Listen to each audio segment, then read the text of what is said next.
हम पढ़ेंगे आपके चैप्टर हमारा बदलती पृथ्वी के नेक्स्ट टॉपिक को। इसको आज हम फिनिश कर देंगे इस चैप्टर को। इसका नेक्स्ट टॉपिक है मुख्य स्थलाकृतियाँ। अपक्षय एवं अपरदन नामक दो प्रक्रमों द्वारा दृश्य भूमि लगातार विघटित होती रहती है। पृथ्वी की सतह पर शैलों के टूटने से अपक्षय की क्रिया होती है और भूदृश्य पर जल, पवन एवं हिम जैसे विभिन्न घटकों के द्वारा होने वाले क्षय को हम अपरदन कहते हैं। वायु, जल आदि अपरदित पदार्थ को एक स्थान से दूसरे स्थान पर ले जाते हैं और फलस्वरूप एक स्थान पर निक्षेपित कर देते हैं। अपरदन एवं निक्षेपण के ये प्रक्रम पृथ्वी के धरातल पर विभिन्न स्थलाकृतियों का निर्माण करते हैं। नदी के कार्य। नदी के जल से दृश्य भूमि का अपरदन होता है। जब नदी किसी खड़े ढाल वाले स्थान से अत्यधिक कठोर शैल या खड़े ढाल वाले घाटी में गिरती है तो ये जलप्रपात बनाती है। जैसे कि ये विशाल में हजारों छोटे छोटे जलप्रपात है। सबसे ऊंचा जलप्रपात दक्षिण अमेरिका के वेनेजुएला का एंजेल जलप्रपात है। अन्य जलप्रपात उत्तरी अमेरिका में कनाडा तथा संयुक्त राज्य अमेरिका की सीमा पर स्थित नियाग्रा जलप्रपात है और अफ्रीका में जाम्बिया एवं जिम्बाब्वे की सीमा पर स्थित विक्टोरिया जलप्रपात है। यह नियाग्रा जलप्रपात। उसके बाद जब नदी मैदानी क्षेत्र में प्रवेश करती है तो वह मोड़दार मार्ग पर बहने लगती है। नदी के इन बड़े मोड़ों को विसर्प कहते हैं। इसके बाद विसर्पों के किनारों पर लगातार अपरदन एवं निक्षेपण शुरू हो जाता है। विसर्प लूप के सिरे निकट आते जाते हैं। समय के साथ विसर्प लूप नदी के से कट जाते हैं और एक अलग झील बनाते हैं जिसे चाप झील भी कहते हैं। कभी कभी ये देखे जैसे कि ये नदी पहले यहाँ से बह रही होगी तो यहाँ पे ये अलग ही भाग बन गया तो इसको क्या बोलेंगे हम? चाप झील बोलेंगे। ये नदी का जो ये घुमावदार सांप जैसे चलता है वैसा मार्ग है तो इसको हम विसर्प बोलते हैं। इसी तरह कभी कभी नदी अपने तटों से बहने लगती है। फलस्वरूप निकटवर्ती क्षेत्रों में बाढ़ आ जाती है। बाढ़ के कारण नदी के तटों के निकटवर्ती क्षेत्रों में महीन मिट्टी एवं अन्य पदार्थों का निक्षेपण करती है। ऐसी मिट्टी एवं पदार्थों को अवसाद कहते हैं। इससे समतल उपजाऊ बाढ़कृत मैदान का निर्माण होता है। नदी के उत्थित तटों को तटबंध कहते हैं। समुद्र तक पहुँचते नदी का प्रवाह धीमा हो जाता है तथा नदी अनेक धाराओं में विभाजित हो जाती है जिनको वितरिका कहा जाता है। यहाँ नदी इतनी धीमी हो जाती है कि यह अपने साथ लाए मलबे का निक्षेपण करने लगती है। प्रत्येक वितरिका अपने मुहाने का निर्माण करती है।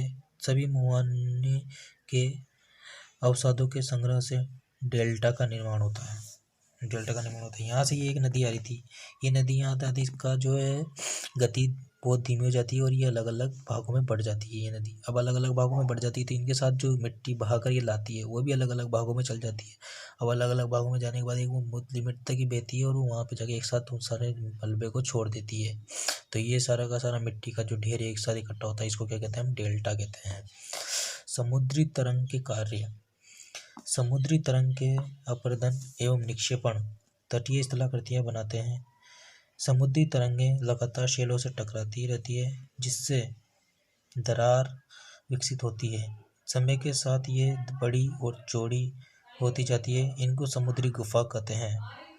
इन गुफाओं के बड़े होते जाने पर इनमें केवल क्षति बचती है जिससे तटीय मेहराब बनते हैं। ये कंटिन्यूसली यहाँ से जब धारा टकराती है तो ये तटीय मेहराब कहलाते हैं। लगातार अपरदन छत को भी तोड़ देता है और केवल दीवारें बचती है। दीवार जैसी इन आकृतियों को स्टेक कहते हैं। ये रहा स्टेक, दीवार जैसी आकृति ये स्टेक है। समुद्री जल के ऊपर लगभग ऊर्ध्वाधर उठे हुए ऊंचे शैलीय तटों को समुद्र भृगु कहते हैं। समुद्री तरंगें किनारों पर अवसाद जमा कर समुद्री पुलिन का निर्माण करती है। हिमनद के कार्य। हिमनद अथवा हिमानी बर्फ की नदियाँ होती है। हिमनद अपने नीचे की कठोर चट्टानों से गोलाश्मी मिट्टी और पत्थरों को अपरदित कर देती है और गोलाश्मी मिट्टी एवं पत्थरों से भूदृश्य का अपर्दन करती है। हिमनद गहरे गर्तों का निर्माण करते हैं। पर्वतीय क्षेत्रों में बर्फ पिघलने से उन गर्तों में जल भर जाता है और वे सुंदर झील बन जाते हैं। हिमनद के द्वारा लाए गए पदार्थ जैसे छोटे बड़े शेल, रेत एवं तलछट मिट्टी निक्षेपित होते हैं। ये निक्षेप हिमनद हिमोड का निर्माण करते हैं। पवन का कार्य मतलब वायु कैसे मिट्टी को अपरदित और अपक्षित करती है। क्या आपने कभी रेगिस्तान देखा है? बालू टिब्बे के कुछ चित्र एकत्र करने का प्रयास कीजिए और रेगिस्तान में पवन अपरदन और एवं निक्षेपण का प्रमुख कारक है। रेगिस्तान में आप छत्रक के आकार के शेल देख सकते हैं। ये छतरी टाइप ये शेल बने हुए रहते हैं जिन्हें सामान्यतः छत्रकशील कहते हैं। पवन शेल के ऊपरी भाग की अपेक्षा निचले भाग को आसानी से काटती है, इसलिए ऐसी शेल के आधार संकीर्ण एवं शीर्ष विस्तृत होते हैं।